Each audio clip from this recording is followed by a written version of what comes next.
me suis dit que ça pourrait être intéressant de parler de l'orme du Caucase de Jiro Taniguchi pour plusieurs raisons. Bon, non seulement pour l'intérêt que je porte à Taniguchi en général, mais aussi je pense que l'orme du Caucase, au-delà du fait que c'est assez représentatif de son œuvre à plein de points de vue, je pense que c'est l'œuvre parfaite pour poser la question vraiment que je veux poser sur Taniguchi. En fait, à mon avis, c'est une des œuvres en tout cas les plus exemplaires là-dessus. Taniguchi, c'est donc un dessinateur qui est né en 1947. Ce qui est juste intéressant par rapport à ce que je vais dire ensuite, c'est de se souvenir que 1947, il faut imaginer ce que c'est de naître au Japon en 1947. C'est 2 ans après Hiroshima, Nagasaki. Donc le Japon, c'est un enfant de la reconstruction, complètement. Il faut un petit peu se demander ce que c'est de grandir dans un pays qui est littéralement abattu, détruit et surtout humilié. C'est-à-dire qu'il faut se rappeler ce que c'est la défaite japonaise à la fin de la Seconde Guerre mondiale. C'est-à-dire que c'est vraiment c'est le fond du fond. Ce qui est intéressant, c'est que moi, quand j'ai commencé à le découvrir, je ne m'étais pas du tout intéressé en fait, au profil du tout de ce dessinateur. Et je me souviens quand il y a eu des brèves en fait, et des news à sa mort en 2017. Et en fait, ça a été un choc pour moi de comprendre qu'il était même encore vivant en 2017. C'est-à-dire que je n'avais même pas réalisé qu'il était encore parmi nous et que c'était un auteur en fait, beaucoup plus contemporain que ce que je pensais. Moi, je le situais beaucoup plus dans les années 60, 70, je ne sais pas trop pourquoi.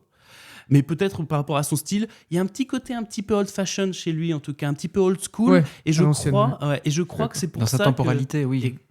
Dans son style, il y avait quelque chose, en tout cas moi je lui associais comme ça, quelque chose de beaucoup plus poussiéreux que ce qui était la vérité. Poussiéreux, attention, avant que je le connaisse vraiment en fait. Là, je parle vraiment de l'image que je me faisais de lui d'une manière un petit peu générale. C'est un auteur que, dans l'imaginaire un petit peu collectif, pour moi, plus japonais tu meurs, quoi. C'est-à-dire que c'est sujet japonais, personnage japonais, auteur un petit peu... l'image qu'on se fait de l'auteur japonais par excellence, du dessinateur qui va travailler 15 heures par jour à dessiner tout seul dans sa cave. Il faut dire que c'est des planches qui sont très très détaillées. C'est tout de suite qu'on fait défiler le manga, c'est ce qui nous marque tout de suite. Ce qu'il faut aussi savoir de Taniguchi, c'est que c'est un auteur extrêmement prolifique. Là, en plaisantant, je disais qu'il travaillait 15 heures par jour, mais c'est à peine une exagération. C'est-à-dire que c'est vraiment un bourreau de travail, un malade mental là-dessus, en tout cas, moi, un passionné, si on veut le dire un peu plus positivement. Et je vais citer quelques-unes de ses œuvres, à mon avis, les plus connues, mais en tout cas celles que moi-même je connais le mieux, mais parce que je vais tracer quelques petites comparaisons par la suite. Mais on va juste citer très rapidement L'homme qui marche, Quartier lointain, extrêmement connu, il y a même une adaptation en film en France, exactement. Journal de mon père, Le sommet des dieux, dont on reparlera peut-être un jour si jamais on a le temps. Moi, ça a été ma porte d'entrée de toute façon en Taniguchi, et à mon avis, c'est la meilleure porte d'entrée possible, entre guillemets. Alors, si on a un petit peu de temps devant soi, c'est-à-dire que c'est... 7 tomes, du coup je crois que c'est 4 ou 5. Alors, tu vois, typiquement, moi, le livre que tu nous présentes aujourd'hui me paraît être une autre porte d'entrée, parce qu'en fait, comme j'anticipe un petit peu, mais ce sont des récits courts. En termes de lecture, on peut vite arriver à la fin d'une histoire, et ça donne toujours envie d'en avoir une autre, et puis une autre. Et puis, il y a aussi une autre chose qui est très spécifique dans les éditions de Taniguchi, c'est que contrairement à beaucoup d'autres mangas qui sont publiés dans le sens de lecture régulier des mangas, donc il faut entre guillemets à l'envers, c'est-à-dire qu'il faut mettre le livre dans l'autre sens. Bon nombre, je ne sais pas si c'est la totalité, mais en tout cas j'ai eu beaucoup de Taniguchi en main qui étaient dans le sens franco-belge. Donc c'est aussi une belle façon de rentrer dans le manga, dans le sens où si ça fait un petit peu peur, entre guillemets, pour déjà se fier aux traits, c'est une belle porte d'entrée. Dans les œuvres de Taniguchi, il y a un petit peu deux grandes verves, on va dire. Il y a la verve un petit peu plus romanesque, dans laquelle je mettrais, on va dire, Le sommet des dieux, dans le sens où il y a quand même une narration, il y a une histoire un petit peu ample, il y a quand même quelque chose même d'un petit peu épique dans Le sommet des dieux. Et il y a une verve que je décrirais comme un peu plus documentaire. Alors, c'est pas des espèces de murs, de cloisons qui sépareraient l'une ou l'autre des approches, hein. Ce que je veux dire par là, il y a des ponts entre les deux, puisqu'en fait, il y a une approche documentaire très importante aussi dans Le sommet des dieux, et quelque part, il y a des choses très romanesques dans Quartier lointain, par exemple. Dans Quartier lointain, dans aussi, en fait, ce qui peut-être paraître dans des histoires plus anecdotiques ou plus purement japonaises, ou en tout cas où il n'y a aucun élément de fantastique, aucun élément vraiment historique large. Donc pour parler rapidement donc, de L'Orme du Caucase. L'Orme du Caucase, ça a été publié en 1993. Ça a été publié, en fait, comme c'est publié très souvent au Japon, en plusieurs fois dans la revue Big Comic, donc c'était de mai à août 93, et en fait c'est donc, comme tu l'as dit Rémi, le travail d'adaptation d'une œuvre de quelqu'un qui s'appelle Ryuichiro Utsumi, qui est quelqu'un qui n'est pas très connu en France, même pas connu du tout, parce qu'il n'a jamais été traduit apparemment. Et L'Orme du Caucase, pourquoi est-ce que c'est une excellente porte d'entrée ? Parce que c'est 8 courts récits, c'est des formats très très courts. Apparemment, en fait, le livre sur lequel c'est basé, ou en tout cas l'auteur sur lequel c'est basé, je ne suis même pas sûr que ce soit basé sur une œuvre en particulier, en fait, cet auteur-là.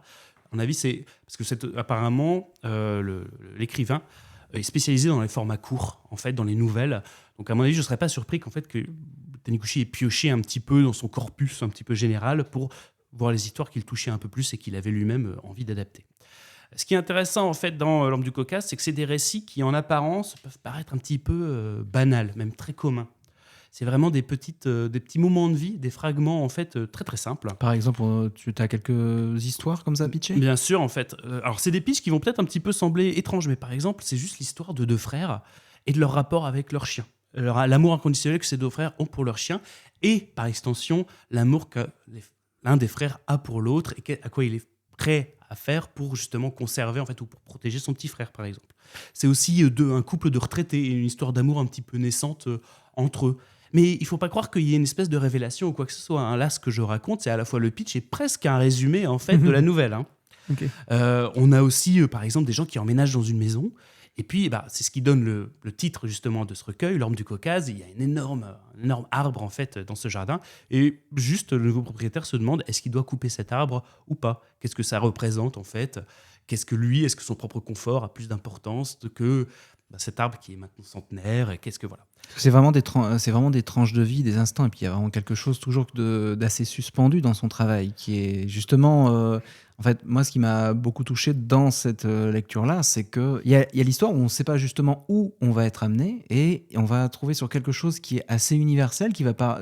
Justement, oui, certes, ça se passe au Japon, donc il y a ce côté un petit peu dépaysement pour l'architecture, pour l'atmosphère, mais ce sont des récits particulièrement universel. Ouais, exactement. Et au-delà du récit, en fait, ce qui est intéressant, la première chose sur laquelle Taniguchi est le plus connu et qui va vraiment vous sauter au visage si vous ouvrez ce livre, c'est la qualité de son dessin. C'est-à-dire que là, c'est quelqu'un qui est d'une précision et d'une rigueur mathématique. C'est-à-dire que tout est détaillé. Il y a même un plaisir purement, encore une fois, presque documentaire à regarder ces dessins parce que tout est représenté. Il y a une précision presque historique qui fait que les reconstitutions des rues, des maisons, des chambres, du travail, il y a vraiment quelque chose de très très détaillé et de très très précis. Et justement, ça, pour rejoindre justement sur ces petits récits de la vie de tous les jours et de ces récits un petit peu universels, ce qui est assez intéressant, c'est que je pense que ces mêmes récits traités par un autre artiste n'auraient pas du tout le même impact. Là, c'est justement son savoir-faire à Taniguchi qui vient compléter.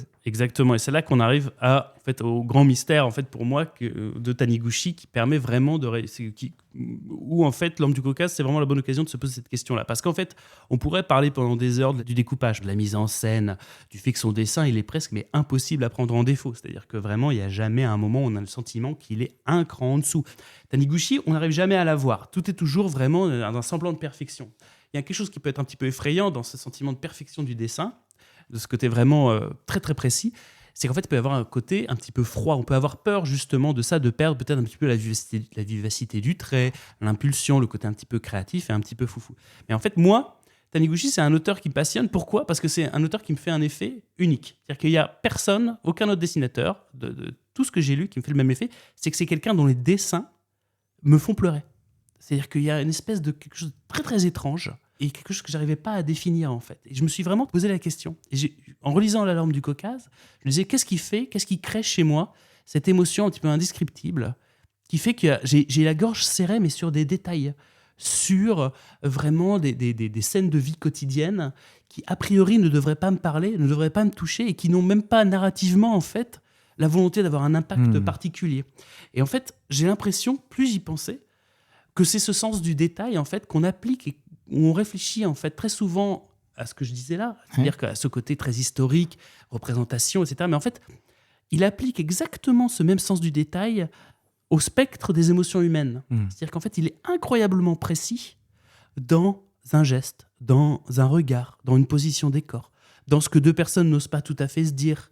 Et en fait, ils se jettent un regard, ou ils se penchent légèrement l'un vers l'autre. Il y a une pudeur. Il y a une véritable pudeur et une mesure. Alors ça, c'est tout japonais aussi, c'est-à-dire que c'est aussi le feu sous la glace, un petit peu. Mais c'est ça aussi qui est intéressant, comme tu le dis, c'est le fait justement de l'amener par le trait du dessin, par les cadrages aussi, qui sont aussi assez cinématographiques. Hein. Quelqu'un qui, comme je disais, c'est une belle porte d'entrée, comme tu disais, c'est une belle porte d'entrée, parce que justement, en termes de littérature manga, on est sur quelque chose de naturaliste. Hein. Et justement, le fait d'avoir dans ce petit détail, de sacraliser finalement ces petits éléments de détail, avec ce petit geste, avec justement cette petite attention, c'est extrêmement émouvant. C'est exactement là où je voulais en venir. C'est-à-dire qu'en fait, son côté documentariste, c'est pas juste quelqu'un qui reproduit en fait la réalité.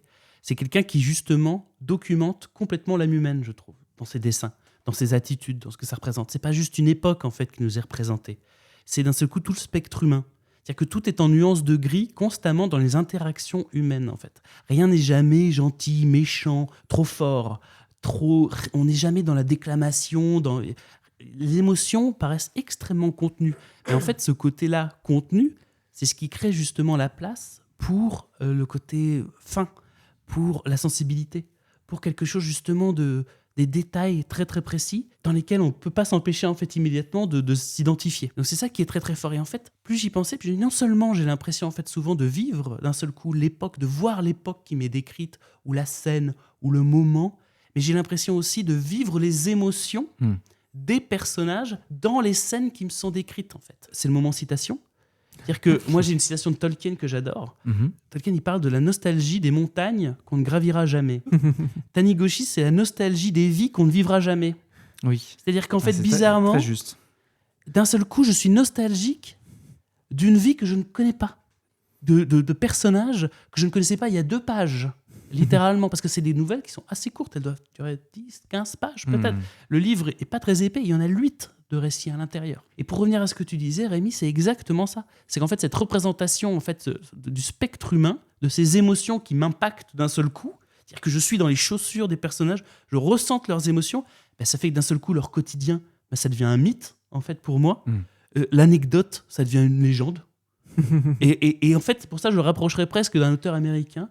Pour moi, en fait, Taniguchi, c'est le John Ford japonais. J'aime bien le comparatif. Parce qu'aussi, c'est des héros du quotidien. C'est-à-dire que c'est vraiment un retraité, un ouvrier, un père de famille, un barbier, un enfant. Jamais ce sont des personnages plus hauts, plus grands que nature. Ils ne sont que à notre niveau sans arrêt. Et on les lit d'autant plus, et on est d'autant plus avec eux constamment. Donc l'émotion, en fait, je pense, vient de là, maintenant. Donc moi, ce que je conseille aux gens, c'est de lire L'Orme du Caucase, de lire toute l'œuvre de Taniguchi en général. Je conseille, si les gens adorent L'Orme du Caucase, je conseillerais par exemple L'Homme qui marche, qui fonctionne un tout petit peu sur le même concept. C'est aussi des récits très très courts. Si les gens veulent lire aussi dans le même concept, c'est Le Gourmet solitaire. Et attention, ça donne faim, mais là c'est très centré. On est moins sur l'émotion, on est plus sur l'appétit. Donc c'est une autre logique, même si, attention, ça n'est pas dénué non plus d'émotion. Et ce qui est intéressant, donc, moi, c'est ce que j'aime de toute façon et pour lesquels je pense que Taniguchi est, à mon avis, un des plus grands, en tout cas, dessinateurs que moi je connaisse. C'est-à-dire que quand je lis, en fait, Taniguchi, j'ai vraiment le sentiment d'être d'un seul coup sur le même spectre humain que lui, de me brancher à lui constamment et de partager son regard et en fait, juste de marcher sur la même terre que lui. Et en fait, ça crée un sentiment de fraternité humaine qui sort de tous ces récits que je trouve incroyable et je crois, in fine, que c'est ça qui m'aime beaucoup. Et en plus, dans la façon dont il a justement de construire ses pages, il y a un sens qui est, comme on l'a dit, qu'il accorde aux détails qui est déjà formidable. Mais par exemple, je trouvais intéressant que sur une histoire qui suit un enfant, l'image se place toujours à hauteur de l'enfant. Et le fait, justement, par exemple, tu parlais de l'histoire aussi de L'Orme du Caucase, les plans, les cadres en fait des pages en fait vient toujours en plongée depuis l'orme ou depuis justement les personnes qui le regardent en bas. Et en fait, le fait de se placer juste comme ça, en fait, c'est vraiment l'arbre et les nouveaux habitants qui se regardent et qui se jugent, qui se disent mais est-ce que j'ai le droit de faire ça ?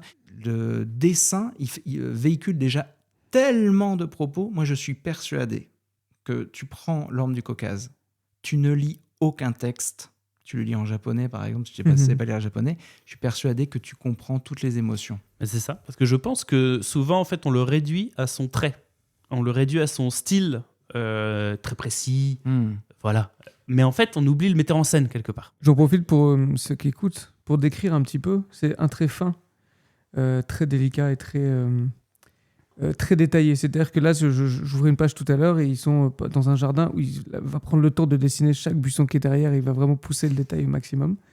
Alors que concrètement, dans des BD franco-belges, on peut avoir un aplat de couleurs qui va être derrière un personnage et ça suffira. Mais lui, non. Il ne se permet pas ça, quoi. Il va vraiment rentrer dans le détail à chaque instant. Et c'est ce qui fait, je trouve, que ça rend ce côté très documentaire que tu décris. C'est vraiment le fait de rien lâcher, quoi. C'est que... Puis l'ancrage aussi, on peut parler de l'ancrage, notamment dans le manga, qui est donc majoritairement noir et blanc. On est sur des nuances de gris.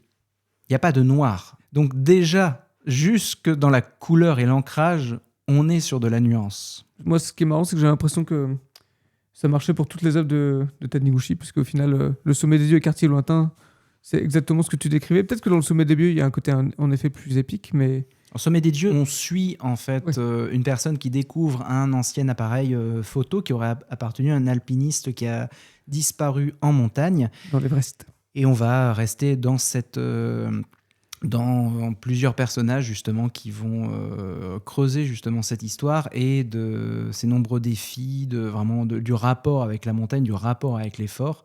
Et du dépassement de soi. Enfin, il y a beaucoup de thématiques, mais voilà, c'était pour un peu donner envie pour le sujet.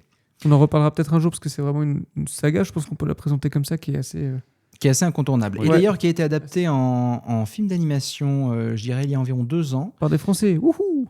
Et je trouve que c'était une bonne synthèse, en fait, une relecture intéressante.